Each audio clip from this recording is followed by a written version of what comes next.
which is going on from 3rd of February to 11th of February 2025. So today I'll be making a presentation on environmental consciousness.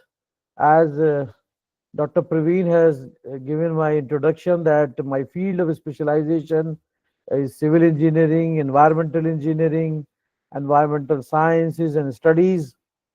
So obviously I have undertaken a lot of research in these fields. So today I'll try to make you conscious about our environment. So let's begin with my presentation. I want to share my presentation with all of you.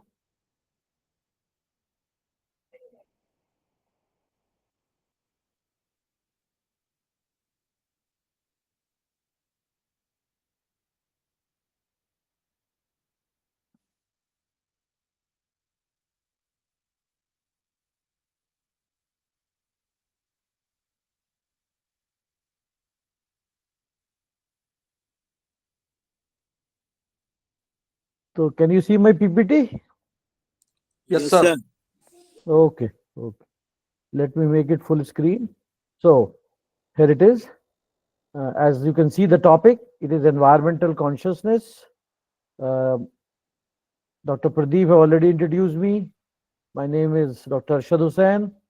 I am working as an associate professor in the civil engineering section of the University Polytechnic of Aligarh Muslim University.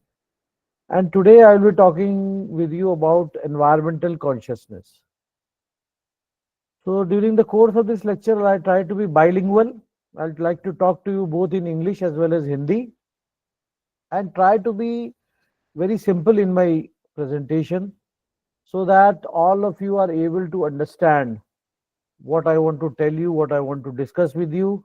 And this lecture will be an interactive type of lecture where I would like to welcome comments and questions from you both during the course of the lecture as well as at the end of the lecture.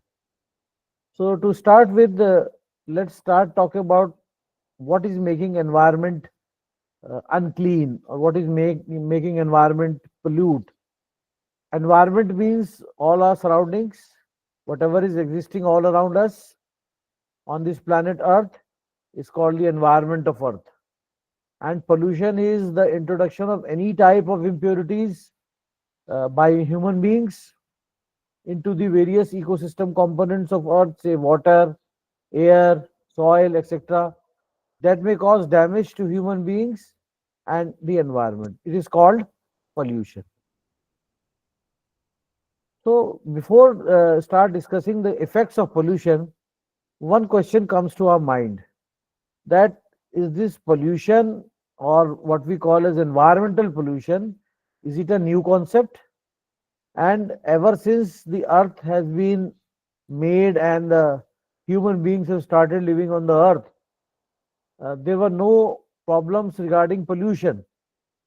Uh, Ever since the human beings started living on earth, up to at least maybe 100 years from now ago, there was no environmental problem. But now, in the last 50 to 100 years, the problem has started to be visible and it is increasing at a very fast rate. So, obviously, when there is a pollution, it is going to have an effect on the biosphere. Biosphere means where all the living beings, including human beings, animals and plants exist. तो सबसे पहला इसमें damage human health की बात हो रही है, मानव स्वास्थ्य पर जो बुरा प्रभाव प्रदूषण का पड़ रहा है, हर तरफ प्रदूषक या वो केमिकल सब्सटेंसेस, वो माइक्रो पॉल्यूटेंट्स या जिसको हम इमर्जिंग पॉल्यूटेंट्स कह रहे हैं, वो हमारे चारों तरफ हवा में, पानी में, मिट्टी में और जो खाना हम खा रहे हैं उस खाने में भी मौजूद हैं। तो ये जो नेचुरल एनवायरनमेंट है, नेचुरल जो कुदरती पर्यावरण है, उसको बुरा असर पड़ने की वजह से पानी की क्वालिटी भी खराब हो रही है, सॉइल की भी खराब हो रही है और इसका लिविंग बीइंग्स के ऊपर बुरा असर पड़ रहा है। जहां तक एयर पर इसकी बुरी क्वालिटी पड़ने का सवाल है, तो विजुअल क्वालिटी इफेक्ट हो रही है और आप सब देख रहे हैं कि सर्दी के मौसम में बड़े शहरों में, जैसे हमारे यहाँ है एनसीआर जिसको बोलते हैं, राष्ट्रीय राजधानी क्षेत्र दिल्ली, जिसमें गुड़गांव का क्षेत्र है, जिसमें नोएडा, ग्रेटर नोएडा का क्षेत्र है, गाजियाबाद तक, और पश्चिमी उत्तर प्रदेश में मेरठ, बुलंदशहर इत्यादि, ये सब एनसीआर के अंदर आते हैं इलाके। तो वहां पर देख रहे हैं कि एयर पोल्यूशन बहुत अधिक और अत्यधिक होता जा रहा है। इसको मापने के लिए हम एक इंडेक्स का प्रयोग करते हैं, जिसको बोलते हैं एयर क्वालिटी इंडेक्स। तो ये एयर क्वालिटी इंडेक्स क्या है, और एयर क्वालिटी इंडेक्स के माध्यम से हम किसी भी शहर का या किसी जगह का कि एयर क्वालिटी कैसी है उसको हम पता लगाने की कोशिश करते हैं। तो ये समस्या जो है वो बढ़ती जा रही है। और देखिए पॉइंट नंबर 4 जो आप देखेंगे, ये एक नया डेवलपमेंट है, पिछले 20-30 मैक्सिमम 50 वर्षों के अंदर ये अंतराल में हुआ है। कार्सिनोजेंस का जिक्र यहाँ पर हो रहा है। What are carcinogens? Carcinogens are the micropollutants or emerging pollutants. Some are, say, organic pollutants, some are inorganic chemical pollutants, which are now present in all our ecosystem components, and they are responsible for the increase of this deadly disease cancer. इसको आगे हम discuss करेंगे कि ये cancer का prevalence क्यों बढ़ रहा है, और कैंसर का इनडायरेक्ट इफेक्ट जो है वो इस प्रदूषण का इसके ऊपर क्या है, होता है। शुरुआत हम करेंगे पानी से, जो कि ह्यूमन रिक्वायरमेंट है, जो कि इंसान के सर्वाइवल के लिए, एग्जिस्टेंस के लिए पानी, साफ पानी, स्वच्छ पानी का होना बहुत आवश्यक है। और अगर आप हिस्ट्री में भी पढ़ेंगे, इतिहास में पढ़ेंगे, तो जितने भी सिविलाइजेशंस पृथ्वी पर पहले हुए वो सारे नदियों के किनारे हुए। चाहे नील नदी के किनारे आप सुनते हैं the Mesopotamian civilisation which developed on the bank of river Nile in Egypt, and in our own country prior to 1947 Mohenjo-daro in Harappa, that was a part of India, now it is a part of Pakistan.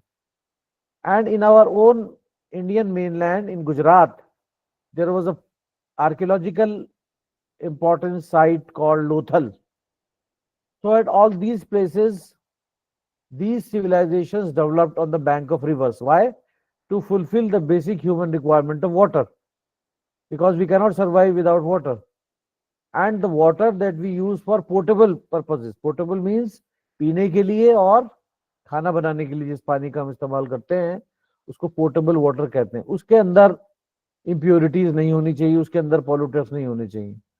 तो अब जो आम समस्याएं हमारे सतही पानी यानी कि नदी और तालाब का पानी, और ग्राउंड वाटर जो जमीन के नीचे एक्विफर्स हैं, जो कुदरती तौर पर पानी, बारिश का पानी जमीन के नीचे इकट्ठा होता है जिसका हम इस्तेमाल कर सकते हैं, इन दोनों के साथ ही अब कुछ इश्यूज, कुछ पॉल्यूशन मौजूद है। जैसे यहाँ पर जिक्र किया हुआ है पैथोजेनिक या बैक्टीरियोलॉजिकल पोल्यूशन का, सैलिनिटी यानी कि खारेपन का, और टॉक्सिसिटी या जहरीलेपन का। तो उसके लिए हमने अभी बात करी कुछ माइक्रो पॉल्यूटेंट्स की, या इमर्जिंग पॉल्यूटेंट्स की, या इंडस्ट्रियल पॉल्यूटेंट्स की। तो इसको हम माइक्रो क्यों कह रहे हैं? क्योंकि इसका साइज बहुत ही छोटा है, 10⁻⁻⁻⁶ मीटर से छोटा साइज है। और अब नैनो पॉल्यूटेंट्स की भी बात हो रही है, इसका पार्टिकल साइज और अत्यधिक छोटा है, 10⁻⁹ मीटर से छोटा। जहां तक सतही पानी की सब बात है, यहाँ पर अलग अलग किस्म की समस्याएं रही हैं, जैसे eutrophication, oxygen depletion, ecological health. तो यूट्रोफिकेशन की अगर हम बात करें, यूट्रोफिकेशन एक आम समस्या है। नदी और तालाब में आपने देखा होगा कि जंगली पौधे हो जाते हैं, काई हो जाती है, ब्लू ग्रीन एल्गी, या आपने नाम सुना होगा वाटर हाइसिंथ, जल कुंभी। इस तरह के पेड़ पौधे उसके ऊपर, तालाब के ऊपर सतह पर उगाते हैं। वजह क्या है कि जो हम खेतों में एक्सेस न्यूट्रिएंट्स का इस्तेमाल कर रहे हैं, indiscriminate use of chemical fertilisers, जैसे आपने सुना होगा नाइट्रोजन और फास्फोरस, ये दो प्रमुख मिनरल्स हैं जो किसी भी पौधे की, किसी भी फसल को ग्रो करने के लिए जरूरी हैं। तो मिट्टी की अगर उर्वरक क्षमता कम है तो उसमें ये नाइट्रोजन के लिए यूरिया और फास्फोरस के लिए बहुत सारे हैं जिसमें डीएपी, डायमोनियम फॉस्फेट, इस तरह के केमिकल फर्टिलाइजर्स का इस्तेमाल होता रहा है। और जब बिना सोचे समझे अत्यधिक मात्रा में ये केमिकल फर्टिलाइजर्स मिट्टी में डाले जाते हैं, तो उसका पॉजिटिव इम्पैक्ट की जगह नेगेटिव इम्पैक्ट जो है वो पर्यावरण पर होने लगता है। कैसे? ये मिट्टी में इसकी मात्रा बढ़ जाती है, और जब बारिश होती है तो बारिश के पानी के साथ ये बह करके नदी और तालाब के पानी को पोल्यूट करते हैं, वहां यूट्रोफिकेशन कॉज होता है, और जमीन में इन्फिल्ट्रेट और परकोलेट करके, जैसे मिट्टी जो है हमारी एक छलनी का काम करती है जब बारिश होती है तो मिट्टी क्या है, सॉइल क्या है? It is a mixture of sand, silt and clay particles. लेकिन इसकी छानने की भी एक क्षमता है। जब पेस्टिसाइड्स और केमिकल फर्टिलाइजर्स बहुत ज्यादा मात्रा में होते हैं मिट्टी में, तो ये बारिश के पानी के साथ इन्फिल्ट्रेट करके ग्राउंड वाटर एक्वीफर्स तक पहुंच जाते हैं और वहां पर कंटेमिनेट करते हैं। अब समस्या ये है कि जो ग्राउंड वाटर एक्वीफर्स होते हैं वो जमीन के नीचे इंटरकनेक्टेड होते हैं। कई कई बार मान लीजिए पहले जमाने में आप देखते थे कि लोग गांव में कुआं खोदते थे और 20-25 फीट पे पानी निकल आता था बहुत आराम से। और आजकल के जमाने में भी 15-20 साल पहले तक लेवल 1 से पानी निकल रहा था। जैसे अलीगढ़ में भी हम देख रहे थे कि सबमर्सिबल पंप लगाया, जहां नगर निगम की द्वारा पानी की सप्लाई नहीं है, वहां लोगों ने अपने घर में सबमर्सिबल पंप लगाया और अपनी टंकी में पानी भर लिया, उसको इस्तेमाल कर लेते थे। तो वो उस पानी में भी अब ये माइक्रोपोल्यूटेंट्स, केमिकल फर्टिलाइजर्स और पेस्टिसाइड्स। पेस्टिसाइड्स क्या होते हैं? खेतों में खरपतवार को मारने के लिए वीडीसाइड्स, फंगस को मारने के लिए फंजीसाइड्स। और आपने देखा होगा बड़े बड़े फूड कॉरपोरेशन के गोदाम होते हैं जहां पर अनाज को स्टोर कराया जाता है बड़े बड़े साइलोज में। वहां पर रोडेंट्स हो जाते हैं, चूहे हो जाते हैं, उनको मारने के लिए रोडेंटिसाइड्स। ये सब पेस्टिसाइड्स के अलग अलग स्वरूप हैं। इसको परसिस्टेंट ऑर्गेनिक पोल्यूटेंट्स भी बोलते हैं। तो ये सब जो है हमारे ग्राउंड वाटर में भी अब पहुंच रहे हैं, सरफेस वाटर में भी पहुंच रहे हैं। तो यूट्रोफिकेशन से सबसे बड़ी समस्या ये आती है कि जो भी पानी वाटर बॉडी है, चाहे तालाब हो, नदी हो, वो अनफिट हो जाती है किसी भी रिक्रिएशनल पर्पस के लिए भी। जैसे बोटिंग है, जैसे फिशिंग है, इस टाइप का कोई भी काम उसमें नहीं हो पाता। और आप देख रहे हैं कि अगर आप कश्मीर गए हो तो डल लेक में गए हो, या आपने साउथ में गए हो आप कर्नाटका में चिल्का लेक में, भोपाल में आप गए हो तो राजा भोज लेक देखी होगी आपने, और चंडीगढ़ में देख गए होंगे तो आपने सुखना लेक देखी होगी। इन सब जगहों पर, इन लेक्स में यूट्रोफिकेशन की समस्या नजर आती है, जहां अत्यधिक वीड्स, जिसको फिजिकली या मैनुअली या मशीन के माध्यम से हटाना पड़ता है, क्योंकि इससे बड़ी समस्या होती है इन टर्म्स ऑफ जो एक्वेटिक लाइफ है, जो मछलियां हैं उनके लिए खतरा होता है। क्योंकि ऑक्सीजन, जो पानी में डिजॉल्व ऑक्सीजन होती है, वो बहुत जरूरी है एनिमल्स के लिए जो पानी में रहते हैं, मछलियों के लिए और दूसरी एक्वेटिक लाइफ के लिए। तो जब डिजॉल्व ऑक्सीजन का लेवल कम होता है तो क्या होता है? ये मछलियां मरने लगती हैं, इसके ऊपर इसका इनडायरेक्ट इफेक्ट पड़ता है। तो एक तरफ हम कह रहे हैं कि हमारी जो सरफेस वाटर सोर्सेज हैं वो हाईली पोल्यूट हो चुकी है, हमारी नदियां हाईली पोल्यूट हो चुकी। किसी भी नदी की बात करें देश में, हर नदी आपको जो है वो बहुत ज्यादा प्रदूषित मिलेगी। इतनी अधिक प्रदूषित कि उसमें कोई भी आप कार्य सही से नहीं कर सकते, कोई भी आप जो है उसमें नहा नहीं सकते। अभी आप देख रहे हैं कुंभ का मेला हो रहा है प्रयागराज में, जहां पर लोगों की धार्मिक भावनाएं भी उससे जुड़ी हुई हैं और लोग करोड़ों की संख्या में विजिट कर रहे हैं। लेकिन बहुत ज्यादा पानी जो है वो उत्तराखंड से और ब्राजील से छोड़ा गया है ताकि पानी की क्वालिटी कुछ बेहतर हो जाए, और जो श्रद्धालु लोग इसमें स्नान कर रहे हैं उनको समस्या ना आए, उनको प्रॉब्लम ना बढ़े। लेकिन उसके बावजूद देख रहे हैं कि समस्या है।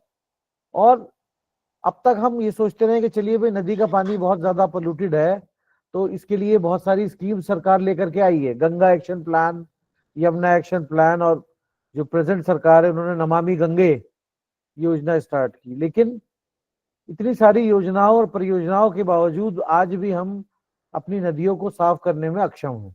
खासतौर से गंगा और यमुना, जो इस उत्तर प्रदेश के दोआब क्षेत्र की लाइफ लाइन्स कही गई हैं, जीवनदायिनी, और लोगों की धार्मिक भावनाएं भी नदियों से जुड़ी हुई हैं।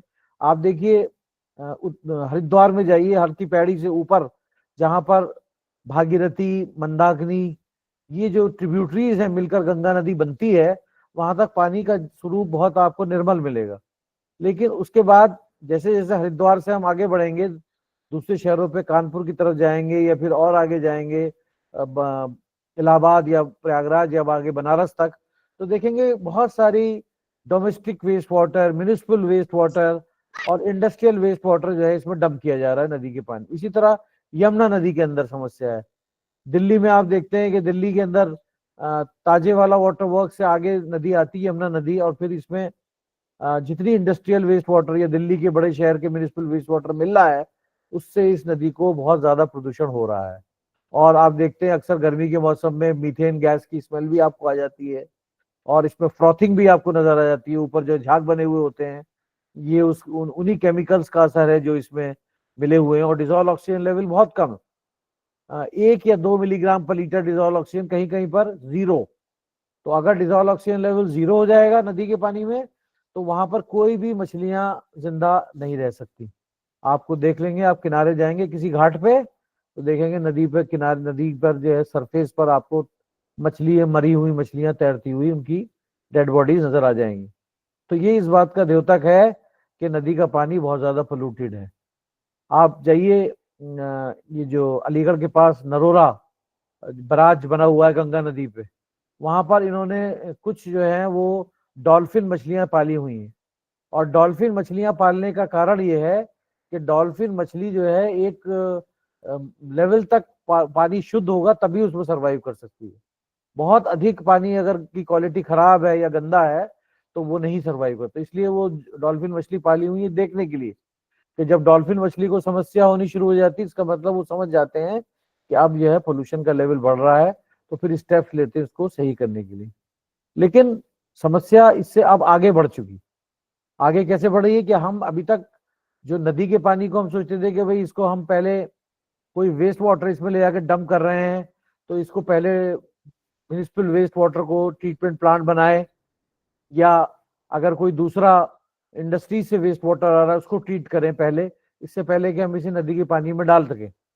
और फिर किसी शहर में अगर ये पानी सप्लाई करना है, तो एक बार एक वाटर ट्रीटमेंट प्लांट में, जैसे आप देख रहे हैं दिल्ली में, दिल्ली जल बोर्ड के माध्यम से एक बहुत बड़ा ट्रीटमेंट प्लांट बनाए गए, बल्कि कई ट्रीटमेंट प्लांट दिल्ली में बनाए गए हैं, जहां पर पानी को दोबारा से शुद्धिकरण किया जा रहा है ताकि इसको सप्लाई किया जा सके। लेकिन जाहिर है आबादी बढ़ रही है, पानी की रिक्वायरमेंट ज्यादा है, और जो पानी हम जमीन से निकाल रहे थे ये सोच करके कि ये पानी साफ है, ये शुद्ध है। आप अपने घर में भी सबमर्सिबल पंप से पानी निकालते हैं, ऊपर टंकी में भरते हैं अपनी छत पे, और उसको यूज करते हैं। कभी आपने सोचा कि इसमें कोई माइक्रोपोल्यूटेंट्स या दूसरे प्रदूषक मौजूद होंगे? या कभी कोई ले जाके इसको लैब में टेस्ट करवाता है इस पानी को, ये देखने के लिए कि इसमें कितनी मात्रा में जो है माइक्रोपोल्यूटेंट्स मौजूद हैं? कभी नहीं। अगर पहली बात तो ये सुविधा बहुत ही लिमिटेड जगहों पर, गिनी चुनी जगहों पर उपलब्ध है।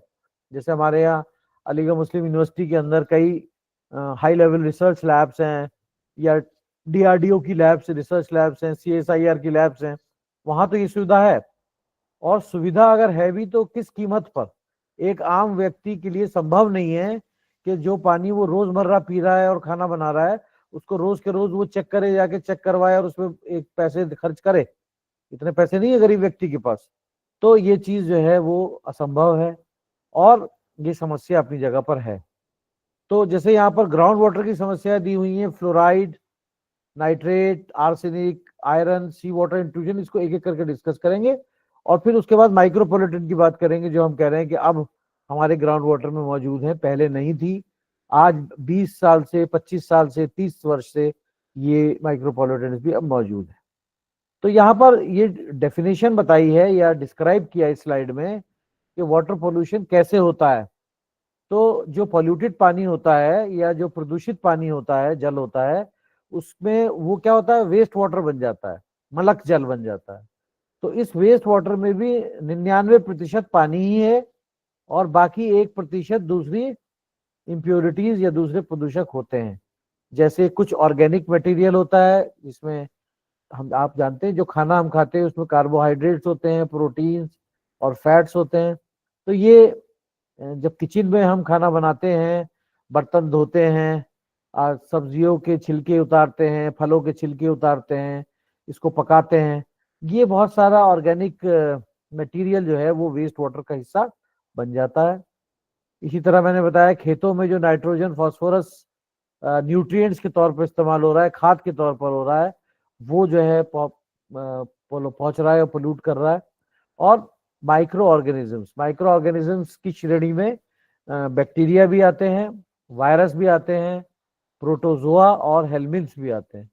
और कह रहे हैं कि लगभग 1 मिलीलीटर वेस्ट वाटर में 10 मिलियन 1 मिलियन का मतलब 10 लाख और 10 मिलियन का मतलब है 1 करोड़। तो 1 ml पानी वेस्ट वाटर में तकरीबन लगभग 1 करोड़ पैथोजेंस होते हैं, माइक्रो ऑर्गेनिजम्स होते हैं। पैथोजेंस का क्या मतलब है? वो बैक्टीरिया, वो वायरस या वो माइक्रो ऑर्गेनिज्म जो ह्यूमन बीइंग्स में, मानव में वाटर बॉर्न डिजीजेस कॉज करते हैं, जैसे टाइफॉइड, जैसे कॉलरा, जैसे एमेबिक डिजेंट्री वगैरह वगैरह। ये सब इन्फेक्टेड पानी को या पोल्यूटेड पानी को पीने से होती हैं। अब यहाँ पर देखिए स्लाइड में national water quality monitoring programme का जिक्र है, जिसके लिए ये कुछ पैरामीटर्स जो हैं वो ब्यूरो ऑफ इंडियन स्टैंडर्ड्स से दिए हैं। और हमारे देश में अलग अलग संस्थाएं हैं जो वाटर क्वालिटी को मॉनिटर भी कर रही हैं और उसको कैसे इम्प्रूव किया जाए, उसको कैसे बेहतर बनाया जाए, उसके कार्य में भी कार्य क्षेत्र में काम कर रही हैं। जैसे ब्यूरो ऑफ इंडियन स्टैंडर्ड्स हो गया, इसके अलावा सेंट्रल पोल्यूशन कंट्रोल बोर्ड है, ministry of environment, forest and climate change के अंतर्गत काम करती है संस्था। दिल्ली में अगर आप गए हो तो लोधी रोड पर एक बड़ी सी बिल्डिंग हरे कलर की नजर आती है, इसका नाम है पर्यावरण भवन। तो वहां पर ये सेंट्रल पोल्यूशन कंट्रोल बोर्ड का दफ्तर है। और हर राज्य में एक राज्य प्रदूषण नियंत्रण बोर्ड है। जैसे उत्तर प्रदेश में हम हैं तो उत्तर प्रदेश में उत्तर प्रदेश प्रदूषण नियंत्रण बोर्ड है, जिसका दफ्तर, head office Gomti Nagar pickup भवन, गोमती नगर लखनऊ में है। और हर डिस्ट्रिक्ट हेडक्वार्टर में एक office state pollution control board का होना अनिवार्य है। अलीगढ़ में ये दफ्तर निरंजनपुरी के अंदर मौजूद है, आप चाहे वहां विजिट कर सकते हैं, देख सकते हैं। तो national Environmental Engineering Research institute, जो हमारे देश की प्रीमियर रिसर्च इंस्टीट्यूट है पर्यावरण अभियांत्रिकी को लेकर के, उन्होंने ये पैरामीटर मॉडल डेवलप किया जिसमें 9 कोर पैरामीटर्स हैं, 19 जनरल पैरामीटर्स हैं, 7 फील्ड ऑब्जर्वेशंस हैं और 3 बायोमॉनिटरिंग पैरामीटर्स हैं। देखिए यहाँ पर ये ट्रेस मेटल्स या हैवी मेटल्स का भी जिक्र आ गया, जो अभी हम कह रहे हैं कि हमारी जमीन के नीचे जो पानी है उसमें अब मौजूद है, और पेस्टिसाइड्स का भी जिक्र आ गया। तो ट्रेस मेटल्स या हैवी मेटल्स कहाँ से आते हैं जमीन तक, जो हमारे ग्राउंड वाटर में कहाँ से पहुंच रहे हैं, कि इसका सोर्स जो है वो इंडस्ट्रियल है। जैसे अलीगढ़ की मैं बात करूं, एक एग्जाम्पल, ऐसे बहुत सारे शहरों में बहुत सारे एग्जाम्पल हो सकते हैं। अलीगढ़ आप सब जानते हैं ताला नगरी के नाम से प्रसिद्ध है। यहाँ पर ताला बनाया जाता है और ताले और चाबी पर चमक देने के लिए इलेक्ट्रोप्लेटिंग की जाती है, निकल प्लेटिंग, क्रोम प्लेटिंग, कैडमियम और जिंक प्लेटिंग वगैरह वगैरह। और जिस बाथ में हम इस प्लेटिंग का काम को करते हैं उसके अंदर जो वेस्ट वाटर जनरेट होता है that is लेस्ड with heavy metals, लेस्ड with trace metals in high concentration. तो वहां पर एक रिकवरी प्लांट होता है जहां पर इससे पहले कि वेस्ट वाटर इस यूनिट से आगे जाए, वहां से ट्रेस मेटल्स को पहले हम रिकवर कर देते हैं। इससे 2 फायदे होते हैं, एक तो कॉस्टली जो हैवी मेटल है उसको हमने बचा लिया, उसका इस्तेमाल दोबारा से कर सकते हैं, और पर्यावरण में जाने से हम इसको रोक रहे हैं, तो ये भी एक फायदा है। अब जैसे बड़े बड़े जो इलेक्ट्रोप्लेटिंग यूनिट्स हैं पूरे देश में, वहां पर जो है बड़े बड़े ट्रीटमेंट प्लांट्स लगाए जाते हैं इन ट्रेस मेटल्स को रिकवर करने के लिए। लेकिन समस्या आ रही है छोटे प्लांट्स में, ये छोटी इंडस्ट्री होती है, तो कॉटेज इंडस्ट्री जो है ट्रीटमेंट प्लांट को अफोर्ड नहीं कर सकती, क्योंकि इसमें बहुत सारे ट्रीटमेंट, इसको कंस्ट्रक्शन में भी, चलाने में भी, मेंटेन करने में भी कुछ खर्चा आता है। तो साउथ इंडिया में मैंने देखा है कि बहुत सारे जो छोटे छोटे यूनिट्स हैं वो लोग आपस में मिल करके एक कॉमन एफ्लुएंट ट्रीटमेंट प्लांट बना लेते हैं, जहां पर वही काम जो बड़ी इंडस्ट्री कर रही थी वो एक जगह पर कर लेते हैं। लेकिन पर्यावरण में जो है वो इस तरह के पॉल्यूटेंट्स को जाने नहीं देते। लेकिन हमारे यहाँ समस्या ये है कि इसका सीईटीपी का कॉन्सेप्ट है नहीं, और अलीगढ़ में आप जैसे शहर में जाएं, मैंने खुद विजिट किया है कई बार, डिस्ट्रिक्ट मजिस्ट्रेट के साथ, विजिलेंस टीम के साथ छापा मारा है। जैसे आप देखेंगे शहर के क्षेत्र है हमारे यहाँ अलीगढ़ में, अपर फोर्ट है, इसके अलावा जयगंज है, सराय सुल्तानी है। तो आप देखेंगे कि हर घर में एक छोटा ताला बनाने की फैक्ट्री चल रही है और इलेक्ट्रोप्लेटिंग भी साथ साथ हो रही है। तो या तो उसको नाली में बहा रहे हैं ओपन ड्रेन में, सीवर लाइन का तो कोई सिस्टम है नहीं, और नाली से फिर बड़े नाले में जाती है और फिर किसी नदी तालाब में ये लैंड एरिया पे डिस्चार्ज होता है, तो वहां इसको बढ़ा, ये कंसंट्रेशन बढ़ जाता है। या इससे भी एक स्टेप आगे बढ़कर हमने देखा, मैंने खुद देखा है कि जैसे हैंडपंप की बोरिंग होती है, शैलो हैंडपंप की, उस तरह की बोरिंग करके ये इलेक्ट्रोप्लेटिंग बाथ का वेस्ट वाटर डायरेक्टली जमीन में डाल रहे हैं। तो ये एक क्रिमिनल एक्ट है, इसके बारे में बहुत सख्त प्रावधान है कानून में। जैसे हमारे देश में हर चीज के लिए, कोई भी आप क्राइम करें तो उसके लिए कानून में सजा का प्रावधान है, पर्यावरण को प्रदूषित करने के लिए भी कानून बने हुए हैं और सजाओं का प्रावधान है। पूरा सिस्टम अपनी जगह पर मौजूद है। जैसे मैंने बताया, central pollution control board, state pollution control board और उनके अधिकारी, उसके अलावा कोर्ट के माध्यम से, अदालतों के माध्यम से नेशनल ग्रीन ट्रिब्यूनल का गठन किया गया है, जिसमें जो हाई कोर्ट और दूसरे इंपॉर्टेंट कोर्ट्स के जजेस जो हैं, रिटायर्ड जजेस को मेंबर बनाया गया, और इनके पास स्टैट्यूटरी पावर्स होती हैं कि अगर ये देख रहे हैं कि किसी भी क्षेत्र में पर्यावरण को प्रदूषित किया जा रहा है तो ये उसको रोक सकते हैं, उस काम को, चाहे कितने ही इंपॉर्टेंट प्रोजेक्ट है। और रोका भी गया, बॉम्बे वगैरह में आपने देखा कि इसको रोका गया। तो ये सारी संस्थाएं मौजूद हैं और कानून भी सारे मौजूद हैं। Prevention of water pollution control act 1974 में बना दिया गया, prevention of air pollution control act 1980 में बन गया है, सॉलिड वेस्ट मैनेजमेंट रूल सन 2000 में बन चुके हैं, और हैजार्डस वेस्ट मैनेजमेंट रूल सन 2006 में बन चुके हैं। ये सारे कानून, और इसके अंदर सजा का प्रावधान है, जेल का प्रावधान है, फाइन का, पनिशमेंट का, और इंडस्ट्री को सील किया जा सकता है और जुर्माना लगाया जा सकता, सारी सजाएं हैं।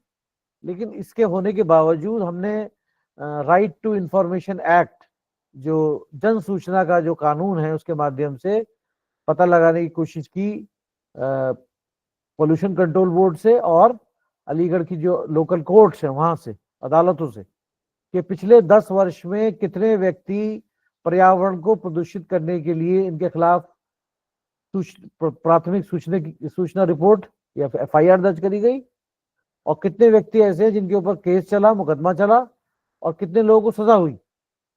तो हमें भी जान के ताज्जुब हुआ, और आपको भी होगा, जो उसकी जवाब आया कि सिर्फ 38 केस में एफआईआर दर्ज हुई है, जिसमें से भी ज्यादातर केसेस में 1 या 2 को छोड़कर प्राइमरी स्टेज पर सबूतों के अभाव में छोड़ दिया गया, यानी कि कोई सजा नहीं मिली। अब देखिए, ये मैसेज जो है जनता में जाता है, जो लोग इंडस्ट्री चला रहे हैं उनमें जाता है कि हम कुछ भी कर लें, इस इशू को कोई इंपॉर्टेंस नहीं दे रहा। कभी लापरवाही की वजह से, कभी जागरूकता और जानकारी ना होने की वजह से, कभी जो अधिकारी हैं उनको रिश्वत के दे करके, पैसे से दे करके इन चीजों को दबा दिया जाता है और व्यक्ति बच निकलता है, और पर्यावरण जो है वो कंटिन्यूअसली इसको पोल्यूट किया जा रहा है, जिसकी वजह से तमाम किस्म की समस्याएं, हेल्थ रिलेटेड इश्यूज जो हैं वो हमारे सामने हैं। आप किसी भी डॉक्टर से बात करें, किसी साइंटिस्ट से बात करें, वो आपको बताएंगे कि हमारे यहाँ पानी, हवा, मिट्टी कितनी ज्यादा प्रदूषित हो चुकी। और कोई कितना भी अमीर व्यक्ति क्यों ना हो, कोई बड़ा इंडस्ट्रियलिस्ट हो, कोई बड़ा नेता हो, आईएएस ऑफिसर हो, या कोई कितना भी बड़ा अमीर आदमी हो, वो खाना तो बाजार से खरीद के खाएगा और दवाई भी बाजार से खरीद के खाएगा। अगर बीमार होगा तो हॉस्पिटल में भी जाएगा वो उसी में जिसमें दूसरा व्यक्ति जाएगा। तो अगर हवा साफ नहीं है तो सांस कहाँ लेगा, और पानी अगर साफ नहीं है तो कैसे पानी पिएगा? चलिए पानी खरीद के पी लेगा। लेकिन कुछ चीजें ऐसी हैं जो खरीद कर हम नहीं, तो मिट्टी जिसमें अनाज उगाया जा रहा है वो तो आप खरीद कर नहीं मिट्टी खरीद सकते। तो समस्या बड़ी है।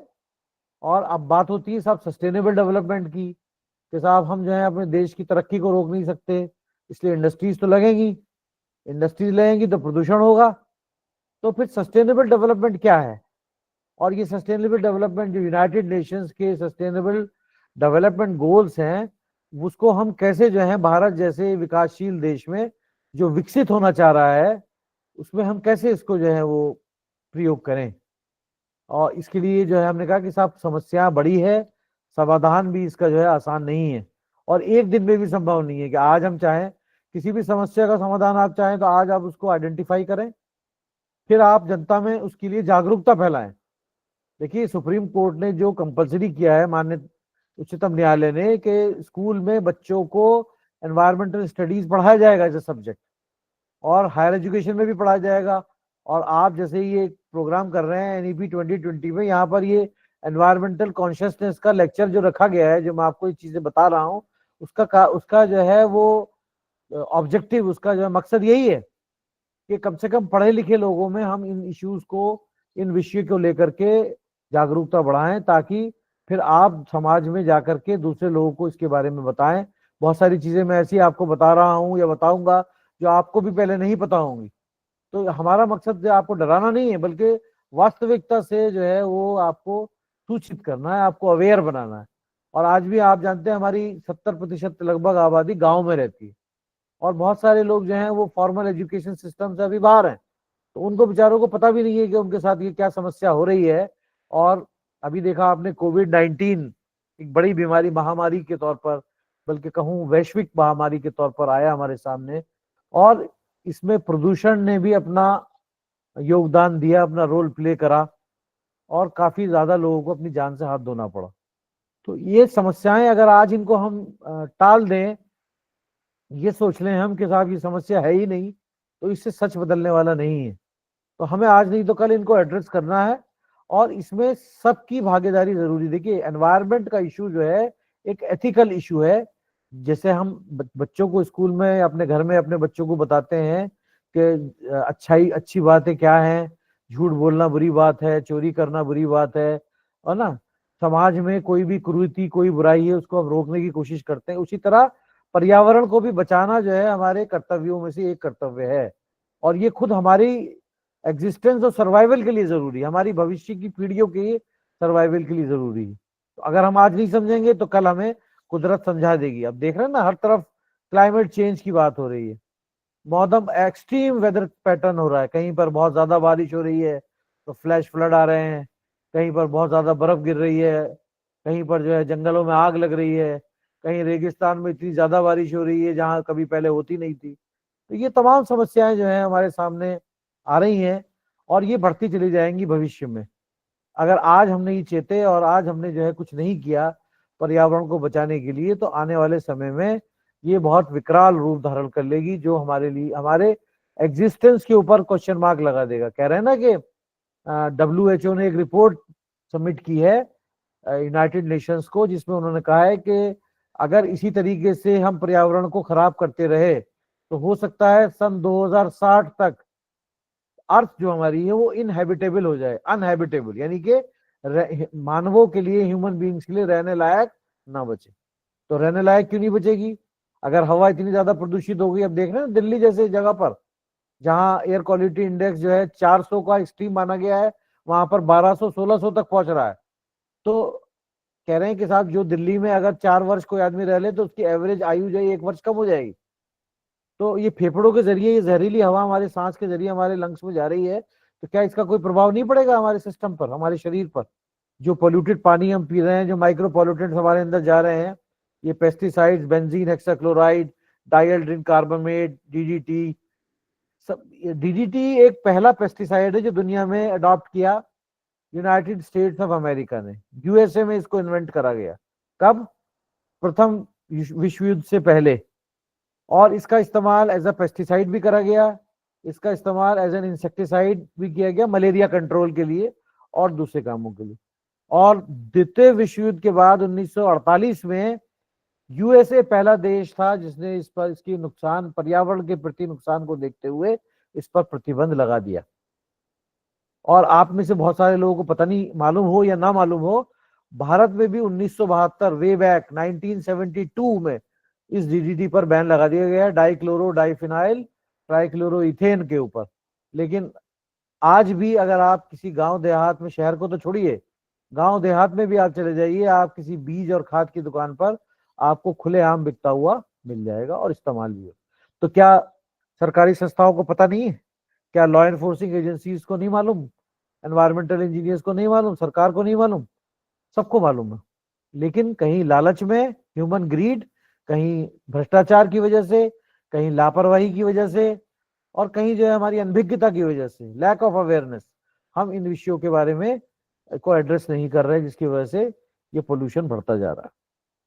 तो वाटर पोल्यूशन की हम बात कर रहे थे। इसमें कई किस्म के मटेरियल्स होते हैं, जो 1% हमने बताया आपको, जिसमें इनऑर्गेनिक मटेरियल्स भी हैं, हैवी मेटल्स भी हैं, और हैवी मेटल्स बताया जिसमें हमने बहुत सारे क्रोमियम, मरकरी, निकेल, कॉपर वगैरह ये सब होते हैं।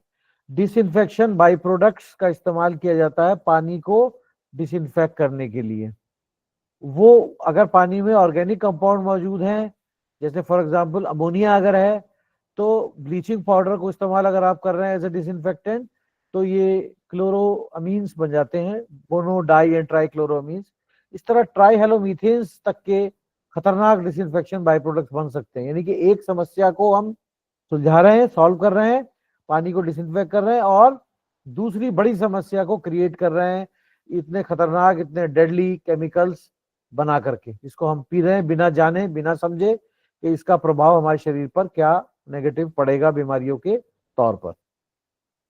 तो ये वाटर पोल्यूशन की देखिए, ये फोटोग्राफ देख सकते हैं आप। ये मैंने खुद एक फोटो लिया था केरला बैक वाटर्स में, कि बैक वाटर्स वो जगह होती है जहां पर समुद्र डायरेक्ट नहीं होता, बल्कि पानी जो है पीछे से जो टाइड्स आते हैं, तो ये वेटलैंड्स में आकर इकट्ठा हो जाता है। तो देखिए यहाँ पर ये सॉलिड वेस्ट डंपिंग साइट बनाई हुई है। तो यहाँ पर जो सॉलिड वेस्ट के अंदर तमाम किस्म के जो है मटेरियल होते हैं, मेटल्स, केमिकल्स, और दूसरी चीज। जब बारिश होती है तो बारिश के सारे पानी के साथ कंबाइन करके, लीच करके, ये सारे केमिकल्स जो हैं वो इस बैक वाटर के पानी में मिल जाते हैं और इसको पॉल्यूट करते हैं। ये ऐसी फोटो आपको हर जगह मिल जाएगी, कहीं भी आप जाएं। तो पॉल्यूटेंट्स को हम 4 श्रेणियों में बांटते हैं: ऑर्गेनिक, इनऑर्गेनिक, हैवी मेटल और पैथोजेनिक पॉल्यूटेंट्स। अब इन चारों तरह के पॉल्यूटेंट्स के लिए कौन कौन सी जो है वो इंडस्ट्रीज जिम्मेदार है, वो भी यहाँ पर डिस्कस कर लेंगे थोड़ा सा ब्रीफ में। जैसे distillery, Canning industry, sugar industry और चीज मेकिंग इंडस्ट्री। डिस्टिलरी क्या होती है? जहां पर हम जो चीनी से हमें मिलता है शीरा, उस शीरे का फर्मेंटेशन करके वाइन बनाते हैं, चाहे विस्की हो या जो है वो बियर हो या कोई दूसरी टाइप की शराब हो, वो इस डिस्टिलरी में बनती है। इसी तरह गन्ने के जूस से जो शुगर बनाते हैं, चीनी की इंडस्ट्री है हमारे पश्चिम उत्तर प्रदेश के अंदर। दौराला में चले जाइए, मुजफ्फरनगर में, मेरठ साइड में, वहां आपको बहुत सारी चीनी मिल मिल जाएंगी। तो ये चीज मेकिंग मतलब फूड प्रोसेसिंग इंडस्ट्रीज भी इसमें है। तो इन सारी तरह की इंडस्ट्रीज में ऑर्गेनिक लोड ज्यादा होता है, तो इसलिए ऑर्गेनिक पोल्यूशन अधिक मौजूद होता है। तो ऑर्गेनिक मटेरियल क्या करता है? Dissolve oxygen. एक तो पानी में ऑक्सीजन बहुत ही पुअरली सॉल्युबल गैस है, यानी कि इसका सेचुरेशन कंसेंट्रेशन 9 मिलीग्राम से 12 या 13 मिलीग्राम पर लीटर तक होता है, अत्यधिक। लेकिन ये 2 पैरामीटर्स पर डिपेंड करता है, एक है टेम्परेचर, दूसरा है एटमॉस्फेरिक प्रेशर।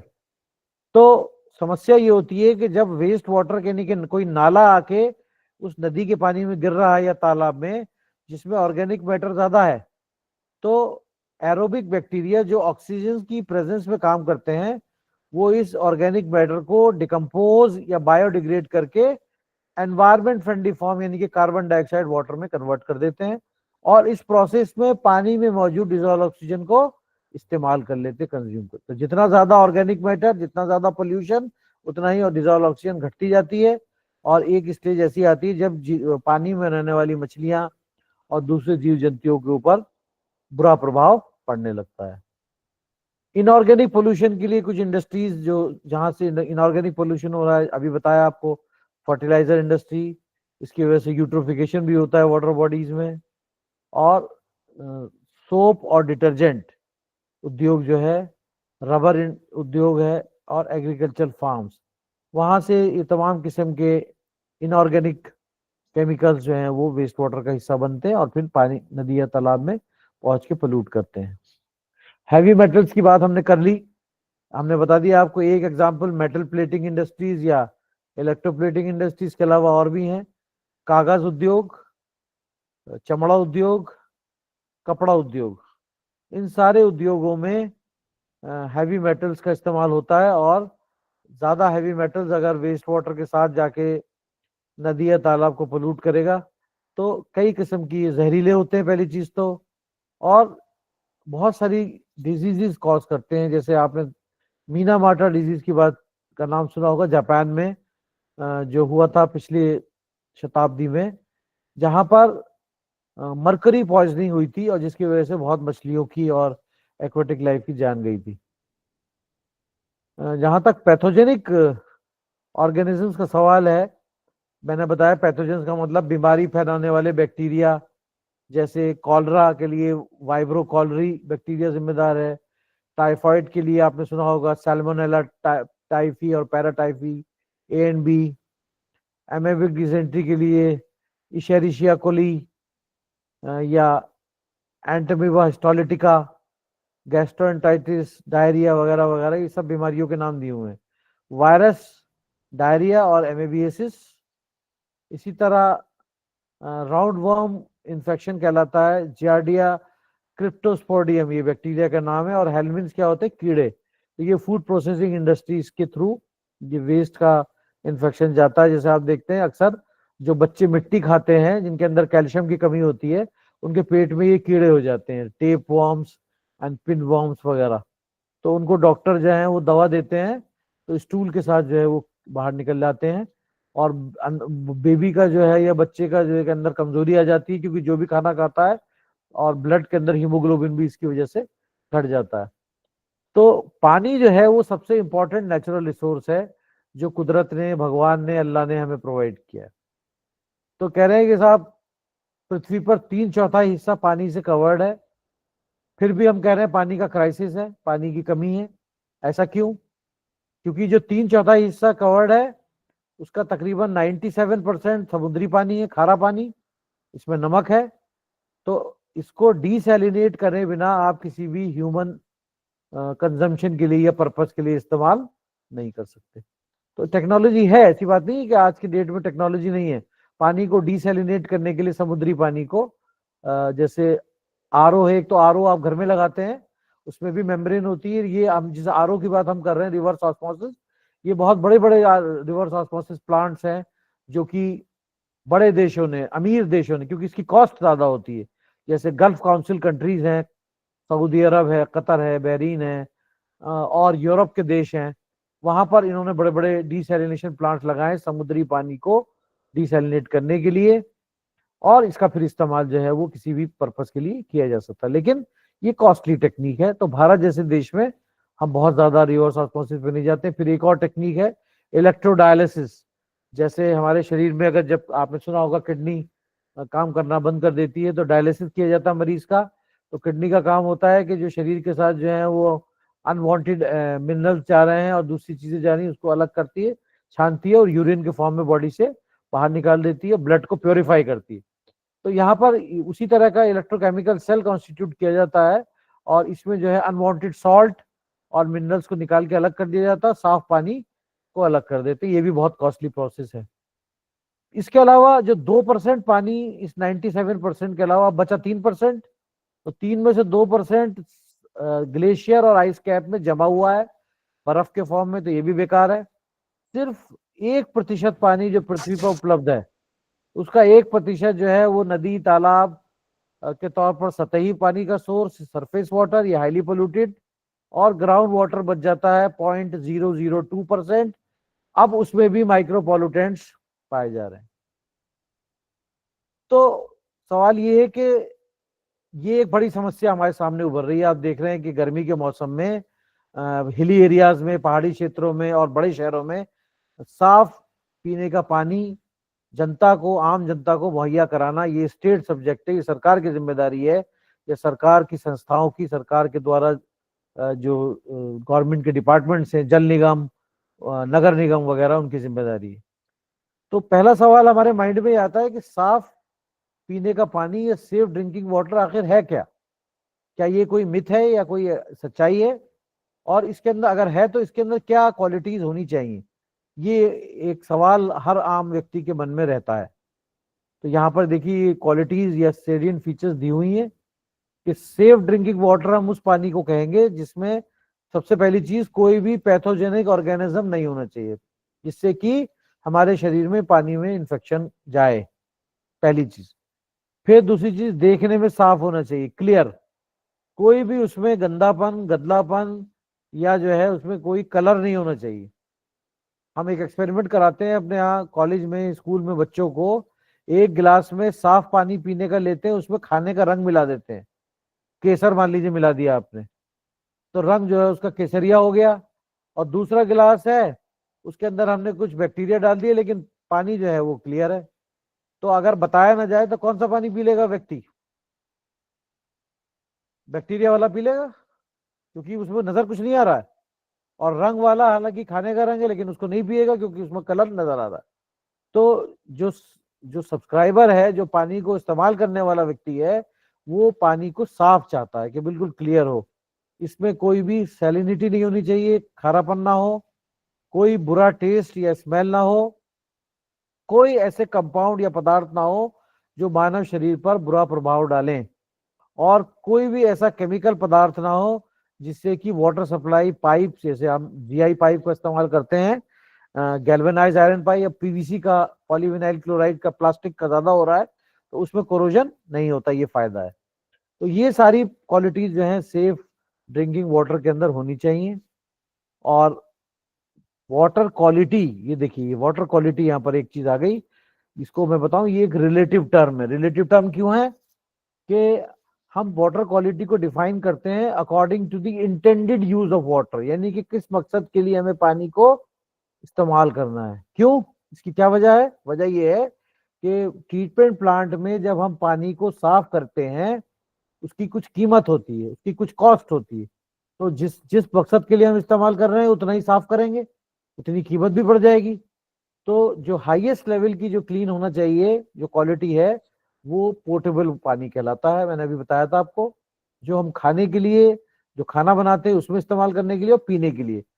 तो वाटर क्वालिटी को 3 पैरामीटर से हम डिफाइन करते हैं, फिजिकल, केमिकल और बायोलॉजिकल, या इसको बैक्टीरियोलॉजिकल भी कहा जाता है। अब ये ग्राउंड वाटर की जो प्रॉपर्टीज बताई थी, वहां जो समस्याएं हैं वो थोड़ा थोड़ा डिस्कस करेंगे। जैसे नाइट्रेट एक बड़ी समस्या के तौर पर ग्राउंड वाटर में नजर आ रहा है, हर जगह नहीं है नाइट्रेट, कुछ जगहों पर है समस्या। तो इसकी परमिसिबल लिमिट जो ब्यूरो ऑफ इंडियन स्टैंडर्ड ने दी है वो है 45 मिलीग्राम प्रति लीटर, यानी कि 1 लीटर पानी में 45 मिलीग्राम से अधिक नाइट्रेट नहीं होना चाहिए। ये कहां से आ रहा है ग्राउंड वाटर में? इसका सोर्स क्या है? एग्रीकल्चरल फर्टिलाइजर, एनिमल डंग या मैन्योर जो यूज कर रहे हैं, नाइट्रोजनस मटेरियल, सीवेज का पोल्यूशन, और इसकी वजह से कई किस्म की प्रॉब्लम जो है ह्यूमन बींग्स में बीमारियां हो रही हैं। जैसे छोटे बच्चों में, इन्फेंट्स में एक बीमारी होती है, इसको बोलते हैं, डॉक्टर से आप बात करेंगे, ब्लू बेबी सिंड्रोम। जैसे बच्चे की खाल का अगर उसमें ऐसा पानी पी रहा है बच्चा, या उसको, जैसे बहुत से बच्चों की जो है वो मिल्क पाउडर पानी में मिला के बनाया जाता है मिल्क, तो उस पानी में अगर नाइट्रेट मौजूद है ज्यादा तो उसके बच्चे के शरीर में जाएगा, उसके स्किन का कलर नीला पड़ जाता है और एस्फिक्सेशन हो जाता है, दम घुटने की वजह से बच्चे की मृत्यु भी हो सकती है। डॉक्टर्स के टर्म में इसको, इस बीमारी का नाम है मिथेमोग्लोबिनीमिया। तो ये नाइट्रेट की वजह से है समस्या। इसी तरह फ्लोराइड भी एक प्रॉब्लम है। फ्लोराइड में आप कह सकते हैं एक नेसेसरी इविल, यानी कि अगर एक मात्रा में फ्लोराइड 1 मिलीग्राम पर लीटर तक पानी में होना जरूरी है। क्यों जरूरी है? हमारे दांतों और हड्डियों के नॉर्मल विकास के लिए ये फ्लोराइड जरूरी है। आप पहले देखते थे टीवी में ऐड आता था जब हम बच्चे थे कि ये झाग वाला है, ये फ्लोराइड वाला है। तो फ्लोराइड बाकायदा टूथपेस्ट में मिलाया जाता था ताकि दांत जो है अच्छी तरह डेवलप हो। लेकिन समस्या ये है कि कितना फ्लोराइड होना चाहिए। कहीं कहीं पर ग्राउंड वाटर में कुदरती तौर पर फ्लोराइड अधिक होता है, तो अगर 1.5 मिलीग्राम पर लीटर से इसकी मात्रा अधिक है तो ये दांतों और हड्डियों के लिए को फायदा पहुंचाने की बजाय फिर नुकसान पहुंचाने लगता है। इसको बोलते हैं मॉटलिंग ऑफ टीथ या डेंटल फ्लोरोसिस। दांत ब्राउन हो जाते हैं, फिर ब्लैक हो जाते हैं, फिर ब्रिटल हो जाते हैं, टूट के झड़ने लगते हैं। इसी तरह स्केलेटल फ्लोरोसिस में हड्डियां टेढ़ी मेढ़ी हो जाती हैं और फिर व्यक्ति जिंदगी भर के लिए अपंग हो जाता है। तो इसमें एक बार अगर आदमी इफेक्टेड हो जाए तो इसका इलाज कुछ नहीं है। इसको आप प्रिवेंट कर सकते हैं, यानी कि जिस पानी को इस्तेमाल कर रहे हैं उस पानी से को डीफ्लोरिडेट कर दें, यानी कि उसमें फ्लोराइड की मात्रा को घटा के 1.5 मिलीग्राम/लीटर से कम कर दें, तो ये समस्या सॉल्व हो जाएगी। या इसमें फ्लोराइड फ्री वाटर मिला दें ताकि डाइल्यूट हो जाए, तो उसकी मात्रा कम हो जाएगी। और विटामिन सी, डी, कैल्शियम और एंटीऑक्सीडेंट्स की मात्रा जो है बढ़ा दें। तो इसके लिए होता क्या है कि गांव देहात में गांव के लोगों को पता ही नहीं होता कि ये समस्या क्यों हो रही है। वो ये समझते हैं बेचारे कि कोई देवीय प्रकोप है। वो जाते हैं पंडित के पास, साधु के पास, मौलाना के पास। वो उनको बताते हैं कि साहब आपको जो है हवन पूजन करना पड़ेगा, आपको जो है वो इबादत करनी पड़ेगी तो सही हो जाओगे। वो बेचारे करते हैं, पैसा भी खर्च करते हैं, कुछ फायदा नहीं होता। तो गांव में यहाँ पर जो टीम्स जाती हैं राष्ट्रीय सेवा योजना के माध्यम से या दूसरी एनजीओ के माध्यम से, जो वहां पर जाके गांव में बताती हैं कि ये समस्या, जैसे हमारे यहाँ उत्तर प्रदेश में जो इटावा का जो क्षेत्र है, इटावा मैनपुरी का जो क्षेत्र है, वहां पर ग्राउंड वाटर में कुछ ब्लॉक्स में फ्लोराइड अधिक है। तो उसके लिए National Environmental Engineering Research Institute NEERI ने नागपुर में एक Nalgonda process low price kit develop की है, जिसकी कीमत जो है लगभग 37 रुपए आती है। तो इसको हैंडपंप पे भी लगाया जा सकता है और टैप पर भी। तो हैंडपंप जैसे आप देखते हैं ना, गांव में सरकारी हैंडपंप होते हैं, इंडिया मार्क 2 डीप हैंडपंप, उसके ऊपर इसको लगा देते हैं। उससे पहले वो क्या करते थे कि उसके जिस हैंडपंप में ज्यादा मान लीजिए फ्लोराइड आ रहा है, बहुत अधिक आ रहा है, जिसकी वजह से ये सब समस्याएं हो रही हैं, तो लाल निशान लगा देते, लाल क्रॉस, गांव वालों को ये सूचना देने के लिए कि इस पानी को खतरनाक है, इसको आप इस्तेमाल नहीं करना है। लेकिन अब क्या है, आप लो कॉस्ट किट लगा दीजिए, वो फ्लोराइड को घटा देगा और पानी जो है बिल्कुल डिफ्लोरिडेट होकर निकल आएगा। तो ये डिस्ट्रिक्ट हेडक्वार्टर में मौजूद है, ब्लॉक डेवलपमेंट ऑफिसर पे भी है, डीएम साहब के वहां भी, और बहुत सारी जो गैर सरकारी संस्थाएं हैं, एनजीओ, वो भी इसको जो है गांव गांव ब्लॉक्स में पहुंचा रही है। ये देखिए यहाँ पे पिक्चर में शो किया हुआ है, ये ज्यादा फ्लोराइड पीने की वजह से ये डेंटल फ्लोरोसिस, और ये एक महिला के अंदर जो है ये स्केलेटल फ्लोरोसिस है, जहां पर वो अपंग हो चुकी है। इसी तरह आर्सेनिक भी एक समस्या है। आर्सेनिक को आपने सुना होगा, पुराने जमाने में इसको कहते थे किंग्स पॉइजन। जैसे आप देखते थे किसी व्यक्ति को सजा देनी होती थी, मृत्युदंड, तो उसको आर्सेनिक का प्याला पिला के मार दिया जाता था। तो ये बहुत ही डेडली पॉइजन होता है। अब सवाल ये आता है कि साहब ये ग्राउंड वाटर में कहाँ से आ रहा है? तो एक सोर्स तो इंडस्ट्रीज है, दूसरा एग्रीकल्चर फील्ड्स में, खेतों में इसको कीड़े मारने के लिए एज एन इंसेक्टिसाइड भी इस्तेमाल किया जा रहा है। और कुछ जगहों पर नेचुरल रॉक्स जो होती हैं एक्वीफर के कांटेक्ट में आती हैं, वहां पर उसके अंदर भी आर्सेनिक ज्यादा होता है, जो लीच करके ग्राउंड वाटर एक्वीफर में पहुंच जाता है। अब देखिए इसके इफेक्ट्स देख लीजिए। सबसे पहले स्किन के ऊपर प्रॉब्लम शुरू होती है, चकत्ते पड़ते हैं खाल पे, मांसपेशियों की कमजोरी, पैरों का जो है लकवा मार जाना, और इसमें त्वचा और फेफड़ों के कैंसर जैसी गंभीर बीमारियां भी इस आर्सेनिक की वजह से लिटरेचर में रिपोर्ट की गई हैं। और आप देख रहे हैं, देखिए एक्सेप्टेबल लिमिट बहुत कम है। एक्सेप्टेबल लिमिट क्या है? 0.05 मिलीग्राम/लीटर। तो किसी का माइक खुल रहा है, प्लीज ऑफ कर देंगे। हाँ, थैंक यू। तो 1 लीटर पानी में 0.05 मिलीग्राम से अधिक आर्सेनिक अलाउड नहीं है। हमारे यहाँ उत्तर प्रदेश में बलिया डिस्ट्रिक्ट है, इसी तरह बिहार में सीतामढ़ी है, दरभंगा है, मोतिहारी है, वहां पर आर्सेनिक जो है वो अधिक मात्रा में है। तो WHO के भी प्रोजेक्ट्स चलते हैं, जहां पर ये इसके भी जो है लो कॉस्ट किट मौजूद है, जो हैंडपंप पे भी लगा सकते हैं, जहाँ आर्सेनिक रिमूवल जो है वो पॉसिबल है। और उसके बाद फिर जो प्राइमरी हेल्थ सेंटर होता है उस क्षेत्र में, वहां से सूचना भी लेते हैं बाद में कि साहब जब से आपने ये लो कॉस्ट टेक्निक इस्तेमाल करनी शुरू करी, तब से आर्सेनिक का इफेक्ट भी कम हो गया। तो वो आंकड़ों में भी पता चलता है। तो ये चीजें जो हैं वो सरकार के माध्यम से भी और गैर सरकारी संस्थाओं के माध्यम से भी ये सब काम किए जा रहे हैं, खासतौर से ग्रामीण क्षेत्रों में, जहां पर अभी तक जानकारी है, इसके बारे में अवेयरनेस नहीं है। हैवी मेटल्स की बात हमने करी है। तो अलग अलग इंडस्ट्रीज से हेवी मेटल्स पहुंच रहे हैं। अब ये जो हम कह रहे हैं कि ये माइक्रो पॉल्यूटेंट्स की जो हम बात कर रहे हैं, बात अभी तक हमने करी पेस्टिसाइड की, हमने बात करी केमिकल फर्टिलाइजर की, हमने बात करी हैवी मेटल्स की। इसके अलावा कुछ अब BIS स्टैंडर्ड में रेडियोलॉजिकल पैरामीटर्स को भी इंट्रोड्यूस कर दिया गया है, जैसे अल्फा इमीटर्स, बीटा इमीटर्स। तो हम अपनी रोजमर्रा की जिंदगी में बहुत सारी चीजें ऐसी इस्तेमाल कर रहे हैं जहां पर रेडियो एक्टिव कंपाउंड्स का प्रयोग किया जा रहा है। जैसे हमारी मेडिकल कॉलेजेस में या हॉस्पिटल्स में अल्ट्रासाउंड करने के लिए, MRI करने के लिए या एक्सरे करने के लिए बहुत सारी तरह की रेज का इस्तेमाल किया जाता है। कैंसर के मरीजों को ट्रीटमेंट करने के लिए रेडियोथेरेपी में रेडियो आइसोटोप्स का इस्तेमाल किया जाता है। और यूनिवर्सिटीज में और IITs में या दूसरी संस्थाओं में पढ़ाई के लिए जो रेडियो आइसोटोप्स का यूज किया जा रहा है। तो जब ये अपनी हाफ लाइफ पूरी कर चुके होते हैं तो ये इनको आप ऐसे ही उठा के ओपन में नहीं फेंक सकते कूड़े में।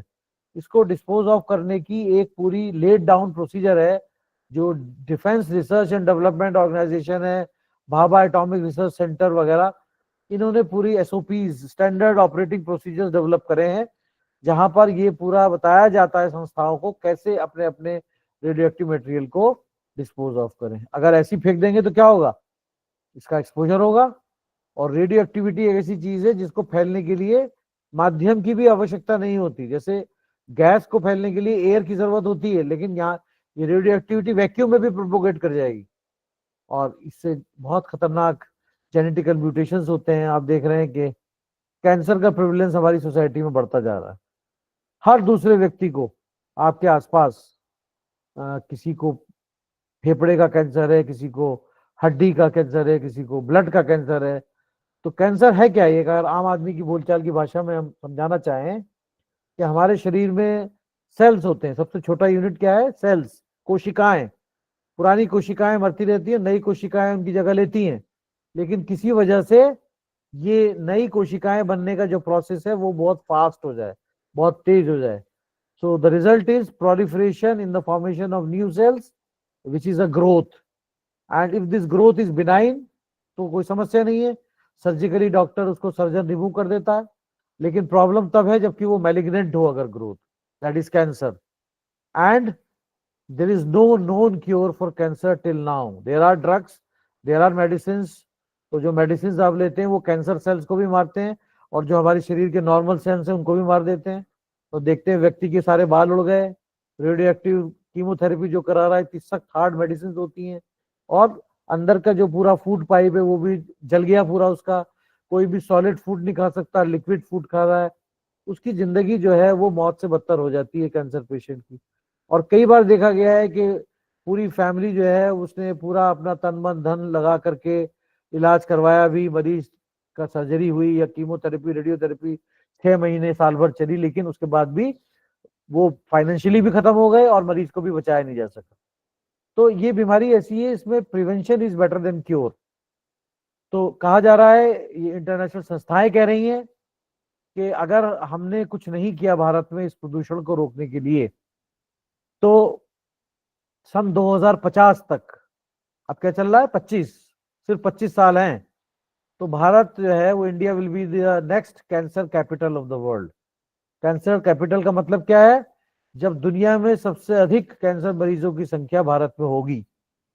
तो क्या हम इसके लिए तैयार हैं medically, in terms of resources, in terms of doctors and medicine, और in terms of the money input that such disease और such type of disease requires?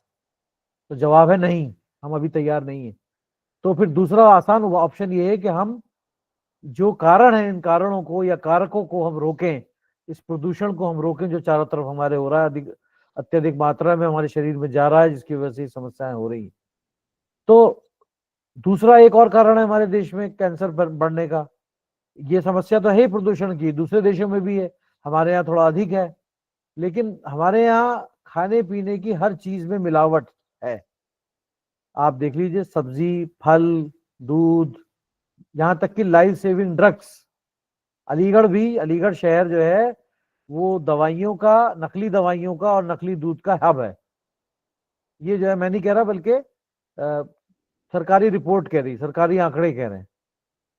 तो अब हम नैतिक तौर पर हम मूल्यों में इतना ज्यादा गिर चुके कि जो बेबी फूड हम बना रहे हैं उसमें भी मिलावट कर रहे हैं, और जो लाइफ सेविंग ड्रग जैसे हार्ट पेशेंट के लिए जो दवा होती है, जो इंजेक्शन होता है, उसको भी नकली बना रहे हैं, बिना ये सोचे समझे कि थोड़े से पैसों के लालच में हम जो है दूसरे की सेहत के साथ खिलवाड़ कर रहे हैं। तो ये एक समस्या जो डेवलप्ड देशों में नहीं है, वो हमारे यहाँ है। Adulteration of all types of food items is there. अब ये देखिए, ये वो परसिस्टेंट ऑर्गेनिक पॉल्यूटेंट्स की बात आ गई। जो वर्ल्ड हेल्थ ऑर्गेनाइजेशन ने 12 जहरीले पदार्थ आइडेंटिफाई करे हैं, जिसको परसिस्टेंट ऑर्गेनिक पॉल्यूटेंट की श्रेणी में रखा गया है। ये जहरीले हैं, एक बार पर्यावरण में आ जाए तो लंबे समय तक मौजूद रहते हैं, फूड चेन के थ्रू या फूड वेब के थ्रू बायो एक्यूमुलेट होते हैं। किस तरह? जैसे फूड चेन में होता है कि किसी जानवर ने, हर्बीवोरस एनिमल ने घास खाई, या किसी छोटी मछली ने जो है वो फाइटोप्लैंक्टन कंज्यूम किया, तो उसके शरीर में वो मात्रा बढ़ गई, फिर उसको किसी दूसरी बड़ी मछली ने खाया या किसी दूसरे जानवर ने खाया, तो इस तरह बढ़ते बढ़ते जब हाईएस्ट ऑर्डर ऑफ एनिमल्स यानी कि ह्यूमन बीइंग्स तक पहुंचता है, तो उसमें इतना कंसंट्रेशन इन केमिकल्स का होता है कि फिर कैंसर जैसी बीमारियां पनपती हैं। So this bioaccumulation is very very important for us to see and to ponder upon. तो आजकल ये परसिस्टेंट ऑर्गेनिक पॉल्यूटेंट, जिसको हम कह रहे हैं पॉप्स, इनका नाम दिया गया है, ये हर जगह मौजूद है। जैसे मैंने आपको शुरू में बताया, हवा में, पानी में, मिट्टी में और खाने में, हर जगह। कोई जगह ऐसी नहीं है जहां पर ये केमिकल्स मौजूद ना हो। अब कह रहे हैं कि साहब, ना तो दुनिया में कोई जगह है पृथ्वी पर, समुद्र के अंदर और पहाड़ के ऊपर, माउंट एवरेस्ट के ऊपर भी, और यहां तक कि अनबॉर्न बेबी को मदर के थ्रू, प्लेसेंटा के थ्रू, और पैदा होने के बाद ब्रेस्ट मिल्क, जो माँ का दूध पी रहा है बच्चा, उसके थ्रू ये सारे केमिकल्स ट्रांसफर हो रहे हैं। इसके साइंटिफिक एविडेंस मौजूद हैं। तो you can think of the deadly effect of these chemicals. POPs can be transferred through placenta and breast milk to the developing offspring. तो बेसिक कैरेक्टरिस्टिक्स यही है। जहरीला है, एक बार मौजूद हो तो फिर बहुत दिनों तक मौजूद रहता है, इसका कंसेंट्रेशन बढ़ता रहता है one species to another species, और हवा और पानी के माध्यम से दूर तक भी इसका ट्रांसपोर्टेशन पॉसिबल, संभव है। नुकसान क्या है? हमारे शरीर का नर्वस सिस्टम, हमारे शरीर का इम्यून सिस्टम, बीमारी से लड़ने की प्रतिरोधात्मक क्षमता जो प्रदान करता है हमें, reproductive system, cause of cancer, और जो हमारे शरीर में हार्मोनल ग्लैंड्स हैं, एंडोक्राइन सिस्टम, वो सारे सिस्टम्स को कंट्रोल करते हैं। जैसे पिट्यूटरी ग्लैंड हुआ, थायराइड ग्लैंड हुआ, इन सारे हार्मोनल ग्लैंड्स के ऊपर भी, जैसे मेल हार्मोन होता है टेस्टोस्टेरोन, फीमेल हार्मोन होता है प्रोजेस्टेरोन और ओजेस्ट्रिन, इन सब को डिस्टर्ब कर रहे हैं केमिकल्स, और तमाम समस्याएं जो हैं वो हेल्थ से रिलेटेड। अब देख रहे हैं ना, ये सारे इंपॉर्टेंट सिस्टम्स है ह्यूमन बॉडी की। तो जब ये इन सब में डैमेज हो जाएगा या इसका असर होगा, तो कौन सी बीमारी खतरनाक बीमारी है जो कि नहीं होगी? आप खुद इस बात का अंदाजा लगा सकते हैं। तो ये एक दर्जन या डर्टी डजन, इसको WHO, वर्ल्ड हेल्थ ऑर्गेनाइजेशन, बोल रहा है। इसमें 8 पेस्टिसाइड्स हैं जो मैंने अभी जिक्र किया था थोड़ी देर पहले, एल्ड्रिन, क्लोडेन, मायरेक्स, DDT, टॉक्सोफिन और डाइएल्ड्रिन, एंड्रिन, हेप्टाक्लोर वगैरह। 2 इंडस्ट्रियल केमिकल्स हैं, पॉलीक्लोरिनेटेड बाइफिनाइल्स और हेक्साक्लोरोबेंजीन, और 2 बाई प्रोडक्ट हैं, डायोक्सिन्स एंड फ्यूरेंस। ये डायोक्सिन्स एंड फ्यूरेंस जो हैं वो बहुत ज्यादा खतरनाक है हमारे शरीर के लिए। आपने देखा होगा, अक्सर हम लोग अपने घर में झाड़ू देते हैं, कूड़े को सड़क पे फेंक देते हैं, और नगर निगम वाला व्यक्ति आता है, वो भी झाड़ू देता है, चौराहे पे इकट्ठा करके कभी कभी आग भी लगा देता है, और वो भी बहुत खुश होता है, हम भी बहुत खुश होते हैं कि चलो भाई वेस्ट खत्म हो गया, इसको डिस्पोज ऑफ कर दिया। सॉलिड वेस्ट को डिस्पोज ऑफ करने का सबसे खतरनाक और सबसे गलत टेक्निक है उसको जलाना। मैं आपसे रिक्वेस्ट करूंगा कि कहीं पर भी आप ये देखें होता हुआ तो मेहरबानी करके उसको रोकें, क्योंकि अगर इस सॉलिड वेस्ट में पॉलिथीन बैग या प्लास्टिक वेस्ट मौजूद है, तो इससे ये डायोक्सिन्स एंड फ्यूरेंस हवा में निकलते हैं, which are all cancer causing substances, and this is the most, और rather से the worst technique of disposal of solid waste. तो इसमें ये सॉलिड वेस्ट बर्निंग के अलावा पेस्टिसाइड प्रोडक्शन के दौरान इंडस्ट्री में हॉस्पिटल वेस्ट से, जहाँ हॉस्पिटल वेस्ट को जलाया जा रहा है इंसिनरेशन के माध्यम से, और कोयला और लकड़ी, कोयला वो लकड़ी वाला कोयला नहीं बल्कि जो पत्थर वाला नेचुरल कोल होता है, पीट, लिग्नाइट वगैरह, उसकी बात हो रही है। यहाँ से ये डायोक्सिन एंड फ्लोरेंस प्रोड्यूस होते हैं। तो देखिए इस स्लाइड में एक कंपैरेटिव स्लाइड दिया हुआ है कि ये जो डर्टी डजन की बात अभी हम कर रहे थे, इसमें कौन सा अधिक खतरनाक है। खतरनाक तो सभी हैं पूरे 12 के 12, लेकिन सबसे ज्यादा अगर आप देखना चाह रहे हैं जिसमें चारों में स्टार बना हुआ है, एक तो डीडीटी है और एक पीसीबी है, पॉलीक्लोरिनेटेड बाइफेनॉल। ये सबसे ज्यादा खतरनाक है हमारे ह्यूमन शरीर के लिए, हमारी हेल्थ के लिए। तो इन पॉप्स का ट्रांसपोर्टेशन एनवायरनमेंट में हो रहा है, बहुत तेजी से हो रहा है, एयर के माध्यम से, पानी के माध्यम से, और सॉइल में भी इसका मौजूद है। ग्राउंड वाटर को भी ये कंटेमिनेट कर रहा है। तो अगर हम चाहते हैं कि वाटर की क्वालिटी अच्छी रहे तो इसके लिए वेस्ट वाटर को हमें ट्रीट करना पड़ेगा। मैंने कहा ना, दो स्ट्रेटेजी, टू प्रॉन्ग प्रोसेस होता है। पहले प्रोसेस में जो वेस्ट वाटर किसी इंडस्ट्री से निकल रहा है या किसी जो है वो म्यूनिसिपल वेस्ट वाटर सोर्स से निकल रहा है, उसको पहले हमें ट्रीट करना पड़ता है। उसके बाद फिर एक बार फिर से जब अगर शहर में सप्लाई करना है तो हम उसको ट्रीट करेंगे। तो हम वेस्ट वाटर बहुत अधिक है या कम है, इसमें कितना बड़ा ट्रीटमेंट प्लांट बनाना पड़ेगा और उसमें कौन कौन सी ट्रीटमेंट यूनिट्स होंगी, उसका डिसीजन हम ये वेस्ट वाटर को लैब में टेस्ट करके करते हैं, जिसको वेस्ट वाटर कैरेक्टरिस्टिक्स ये सब दी हुई है। Biochemical oxygen demand, chemical oxygen demand, ये सारे पैरामीटर्स के माध्यम से हम इसकी कैरेक्टरिस्टिक्स कैलकुलेट करते हैं। और जो ज्यादा खतरनाक पॉल्यूटेंट्स हैं, जैसे जहरीले हैं, इनऑर्गेनिक हैं या दूसरे हैं, उनको चेक करने के लिए भी जो है टेस्ट लैब में उपलब्ध हैं। ये देखिए बायो एक्यूमुलेशन की बात अभी हम कर रहे थे कि मान लीजिए डीडीटी है, अगर पानी में मौजूद है किसी तालाब के, तो वहां से जू प्लैंक्टन का हिस्सा बन जाता है, काई में आ जाता है। फिर उस काई को कोई छोटी मछली खाती है तो तकरीबन 10 गुना बढ़ जाता है, 0.4 पीपीएम, 0.04 पीपीएम से 0.5 पीपीएम। फिर उस छोटी मछली को बड़ी मछली खा रही तो 4 गुना और बढ़ गया, 2 पीपीएम हो गया। और इसको किसी चिड़िया ने खा लिया तो ये 25 पीपीएम। यानी कि one species to another species the concentration is goes on increasing. इसको बोलते हैं बायो एक्यूमुलेशन या बायो मैग्निफिकेशन। और जितना ज्यादा केमिकल कंसेंट्रेशन होगा जिस स्पीशी में, उतने ही उसके हेल्थ हजार्ड होंगे या समस्याएं होंगी। आप देखिए यहाँ पर वाटर क्वालिटी के लिए डीओ का लेवल दिया हुआ है, यानी कि डिजॉल्व ऑक्सीजन अगर 8 से 9 मिलीग्राम पर लीटर है तो इसको हम पानी को क्वालिटी को अच्छा मानेंगे। फिर उसके बाद में जैसे जैसे कम होता जाएगा तो स्लाइटली पोल्यूटेड से हैवीली पोल्यूटेड की तरफ जाएंगे। और 4 से कम अगर डिजॉल्व ऑक्सीजन है, इसका मतलब ये बहुत ज्यादा ग्रेवली पोल्यूटेड है और इससे नीचे फिर मछलियां मरने लगती हैं। तो ये एक BOD effects on water quality की बात है कि मान लीजिए एक नदी का पानी बह रहा है, यहाँ से कोई इंडस्ट्री है, इस इंडस्ट्री से वेस्ट वाटर आकर इस नदी में गिर रहा है, तो नदी क्या होगा, मैंने कहा कि जो ऑर्गेनिक मैटर है उसको एरोबिक बैक्टीरिया डिकम्पोज कर लेंगे, तो बीओडी दिख रहे हैं कि बढ़ रहा है और डिजॉल्व ऑक्सीजन फिर घटती चली जाएगी और एक ऐसा पॉइंट आएगा बिल्कुल लोएस्ट पॉइंट पर पहुंच जाएगी। लेकिन कुछ दूरी के बाद ये फिर से नेचुरल प्योरिफिकेशन सिस्टम जो कुदरती तौर पर होता है, उससे जो है दोबारा डिफ्यूजन के माध्यम से ऑक्सीजन आने लगेगी और फिर देख रहे हैं इसका लेवल जो है फिर बढ़ता जाता है, तब तक वो ओरिजिनल लेवल पे ना पहुंच जाए। तो ये सेल्फ प्योरिफिकेशन की जो क्षमता है वो सारी नदियों में होती है और हवा में भी होती है, लेकिन एक लिमिट तक है।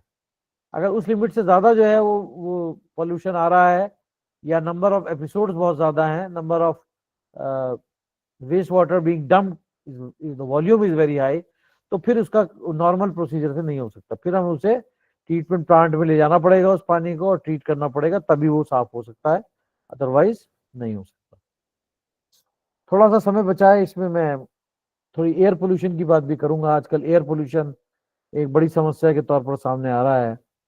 तो एयर पोल्यूशन की डेफिनेशन यहाँ पर दी हुई है कि हवा में कोई भी इम्प्योरिटी कहीं से आके मिल जाए या जो एयर का नेचुरल कंसंट्रेशन है वो किसी वजह से बदल जाए, दोनों ही सूरतों में हम उसको एयर पोल्यूशन कहेंगे। आप जानते हैं एयर क्या है, इसमें कुछ गैसेस हैं, तकरीबन 78 to 79% नाइट्रोजन गैस है, 20-21% ऑक्सीजन है और दूसरी ट्रेस गैसेस है।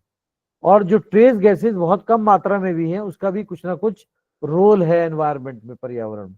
ऐसा नहीं है कि कार्बन डाइऑक्साइड अगर कम मात्रा में है तो उसका कोई रोल नहीं, उसका कोई फायदा नहीं, उसका फायदा है, उसका रोल है।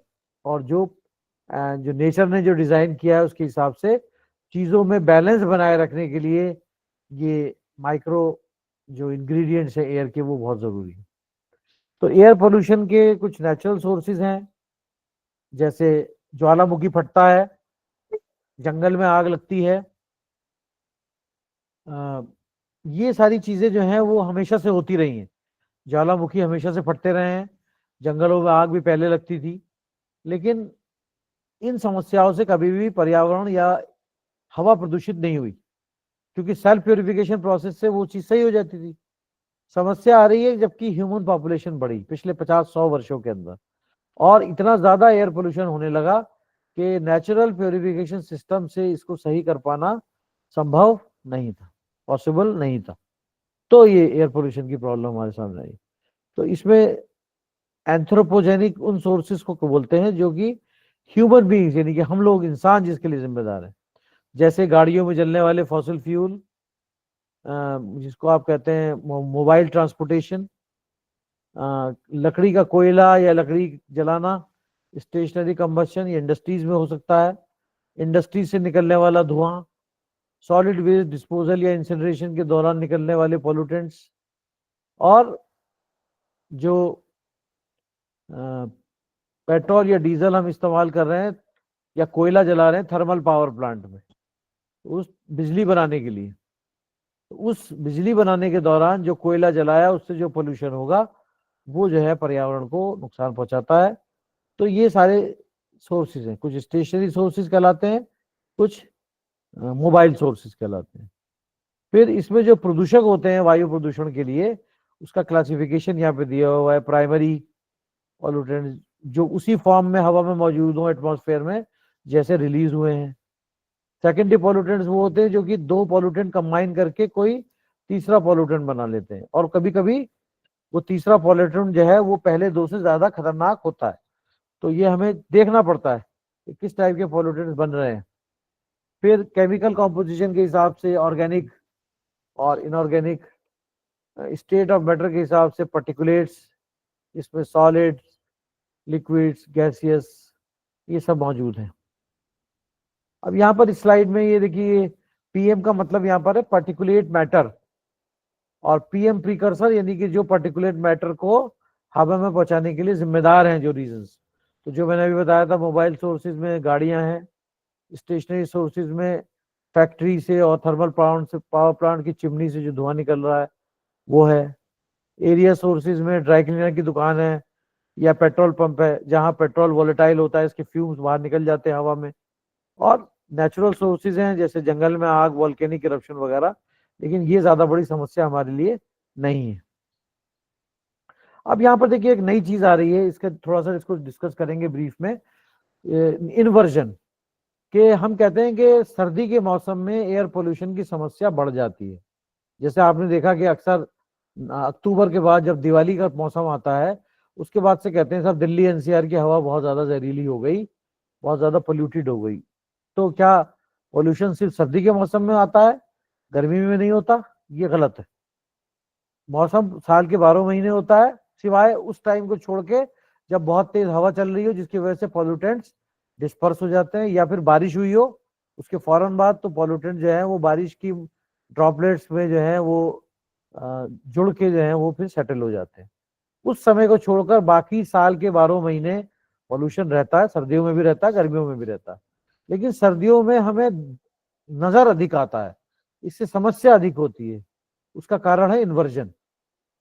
इन्वर्जन में क्या होता है कि जमीन की सतह से थोड़ा ऊपर एक गर्म हवा की लेयर बन जाती है। वो गर्म हवा की लेयर जो है वो जितने भी प्रदूषक, जितने भी पॉल्यूटेंट्स निकल रहे हैं, चाहे गाड़ी से पोल्यूशन निकल रहा हो, चाहे थर्मल पावर प्लांट की चिमनी से निकल रहा हो, ये सब कहाँ है? ग्राउंड सरफेस पर ही तो है। तो ये डिस्पर्स नहीं होने देता उसको, ये गर्म हवा की लेयर इसको ऊपर नहीं जाने देती पॉल्यूटेंट्स को, इसमें इसी एरिया में कंसंट्रेशन रहता है, और ये इसकी वजह से समस्या बढ़ जाती है। और बाहर मान लीजिए कोहरा है, फॉग है, तो इस फॉग के साथ ये स्मोक मिल करके स्मॉग फॉर्म करता है, जो न सिर्फ विजिबिलिटी प्रॉब्लम कॉज करता है बल्कि साथ ही साथ सांस लेने में दिक्कत होती है इसकी वजह से। ये एक बड़ी समस्या है। पार्टिकुलेट मैटर यानी कि वो महीन कण, माइक्रो या नैनो साइज के पार्टिकल्स अगर हवा में मौजूद हैं तो इससे क्या हमारी मानव स्वास्थ्य के ऊपर बुरा प्रभाव पड़ेगा, या जो हमारा रेस्पिरेटरी सिस्टम है, फेफड़ों का सिस्टम है, उस पर। तो तमाम बीमारियों के नाम दिए हुए हैं। समय से पहले मृत्यु, फेफड़ों का कैंसर, खतरनाक फेफड़ों की बीमारी, हार्ट अटैक, हृदयघात, बार बार अस्पताल में एडमिट होना पड़ता है मरीज को जिसमें हार्ट की और फेफड़े की बीमारियां हैं, अस्थमा की बीमारी है, क्रॉनिक लंग डिजीज है, सीओपीडी, क्रॉनिक पल्मोनरी डिसऑर्डर जिसको बोलते हैं, और समय से पहले और कम वजन के बच्चे का पैदा होना। ये सारे कारण जो है वो पार्टिकुलेट मैटर पोल्यूशन से साइंटिफिकली जोड़े हैं, डॉक्टर्स ने जोड़े हैं, इसका साइंटिफिक एविडेंस मौजूद है। तो oxides of sulphur, carbon and nitrogen, ये तीनों तरह के ऑक्साइड्स एयर पोल्यूशन का एक हिस्सा है। यहाँ पर देखिए सल्फर डाइऑक्साइड के इफेक्ट दिए हुए हैं, इसके हमारी हेल्थ पर क्या बुरा प्रभाव पड़ रहा है, पर्यावरण पर क्या बुरा प्रभाव पड़ रहा है, और बिल्डिंग्स पर भी इसका बुरा प्रभाव पड़ता है। देखिए यहाँ पर एक स्लाइड में एक कंपैरेटिव स्टेटमेंट दिया गया है, रेस्पिरेटरी इफेक्ट और कार्डियोवैस्कुलर इफेक्ट। तो नॉर्मली लोग ये सोचते हैं क्योंकि जो सांस के माध्यम से हमारे शरीर में ये प्रदूषक जा रहे हैं तो इसका कुछ ना कुछ प्रभाव जो है वो हमारे लंग्स पर तो पड़ सकता है, लेकिन हार्ट पे क्या, हार्ट से इसका कोई संबंध नहीं है, अभी तक हमारी ये सोच रही है, लेकिन हकीकत में ऐसा नहीं है। तो जब हम ऐसी हवा में सांस लेते हैं जिसमें बहुत ज्यादा प्रदूषण है कंटिन्यूसली, तो पहले हमें खांसी आती है, फिर बलगम बनता है, सीने में जकड़न का एहसास होता है, छींकें आती हैं, सांस लेने में दिक्कत का सामना करना पड़ता है, और फिर यही एलर्जी में या दमा की बीमारी जिसको बोलते हैं एस्थमा, उसमें कन्वर्ट हो जाता है। अब अंदर के ब्रोंकस और ब्रोंकाई सूज जाते हैं जिसको बोलते हैं ब्रोंकाइटिस, और उसके जो छोटे पार्ट्स हैं एल्वोलाई वो भी सूज जाते हैं, इसको बोलते हैं एल्वोलाइटिस। ये सारी समस्या आती हैं। और देखिए ये दो एक्सरे शो कर रखे हैं, इधर लेफ्ट हैंड साइड पे नॉर्मल व्यक्ति का है और राइट हैंड साइड पे जिस व्यक्ति को लंग इन्फेक्शन हुआ है। तो लंग इन्फेक्शन भी ऐसी हवा में अगर आप सांस ले रहे हैं एयर पोल्यूशन में तो लंग इन्फेक्शन भी अधिक होता है। वजह क्या है कि बैक्टीरिया जो है वो पोल्यूशन के पार्टिकल्स में छिप करके अंदर लंग्स में पहुंच जाते हैं और बीमारी कॉज करते हैं। अब हमारे लंग्स से जो है वो ऑक्सीजन जो है वो हीमोग्लोबिन के थ्रू ब्लड कैरी करता है, बॉडी के हर कोशिका तक ये साफ ब्लड, प्योरीफाइड ब्लड पहुंचाता है, जिसकी वजह से हम जिंदा हैं। अगर ये साफ ब्लड हम तक ना पहुंचे तो हम जिंदा नहीं रहेंगे, वहीं पे मृत्यु हो जाती है।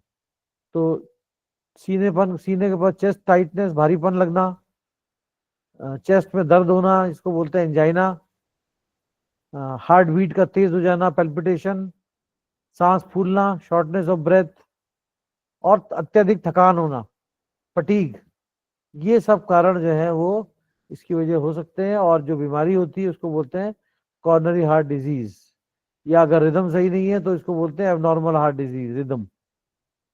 अब होता क्या है कि जब ऑक्सीजन ले रहा है, ब्लड के थ्रू ऑक्सीजन जा रही है, तो उसके अंदर जो पॉल्यूशन के पार्टिकल्स हैं, सस्पेंडेड पार्टिकुलेट मैटर, वो कॉर्नरी आर्टरी में, दूसरी आर्टरीज में आ जाते हैं।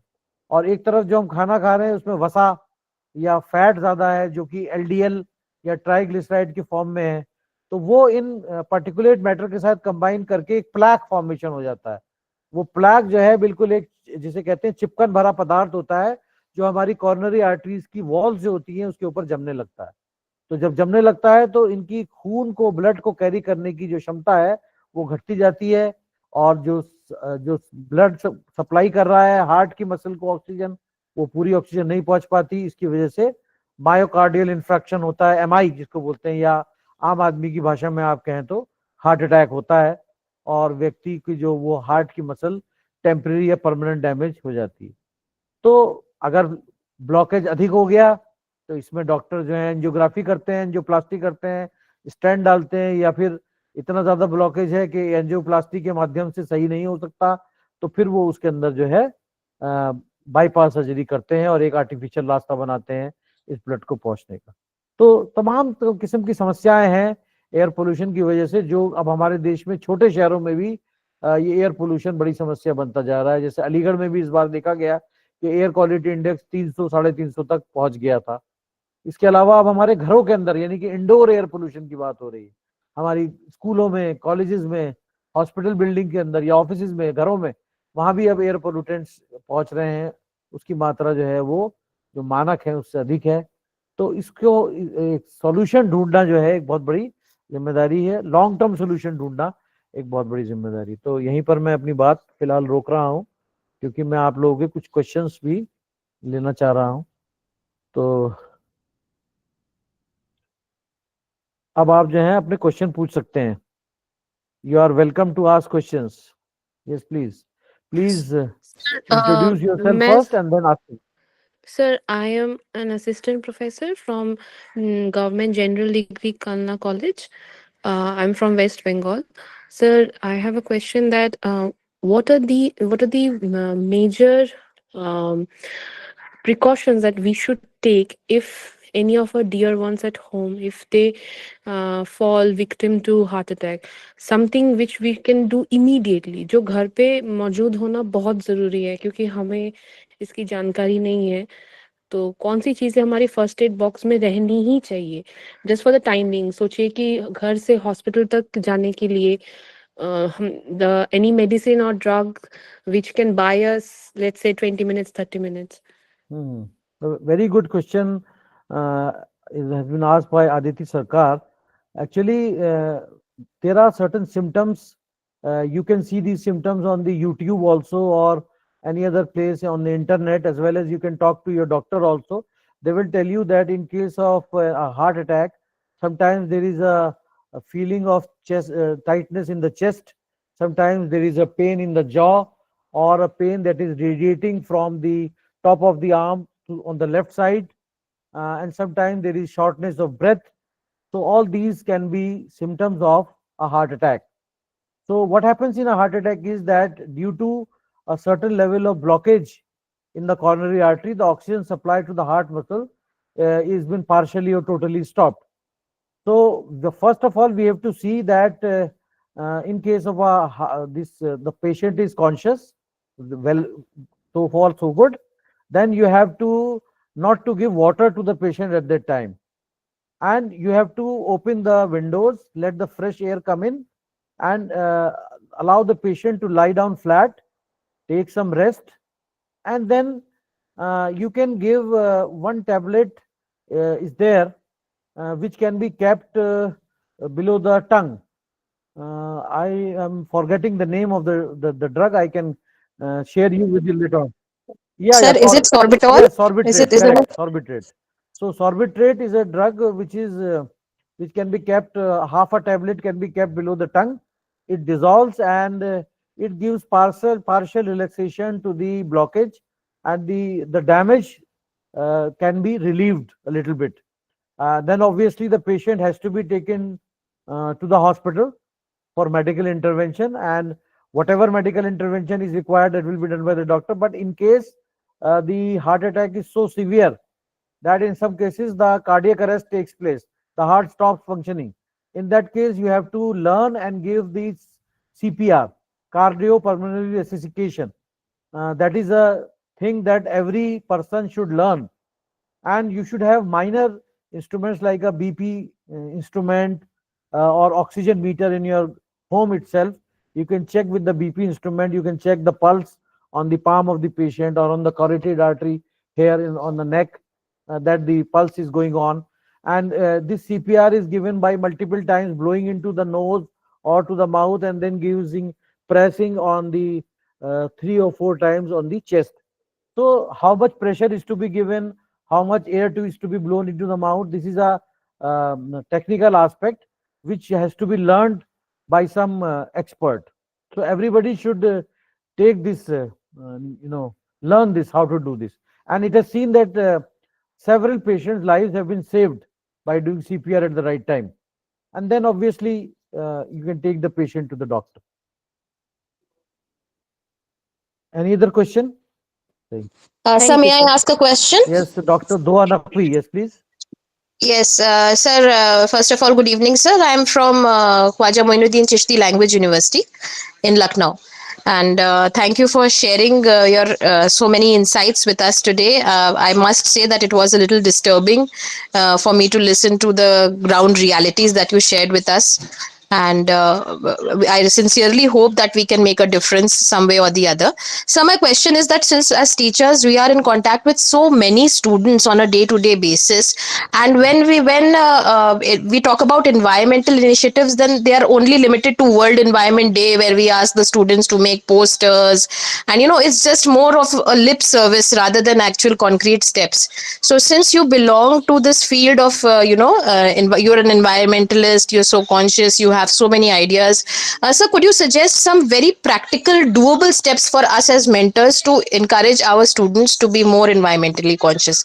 Not just lip service, not just poster competitions or speeches or debates, but something that we can actually do to protect the environment.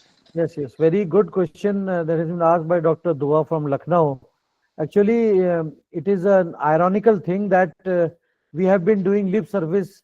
We organize seminars and symposia.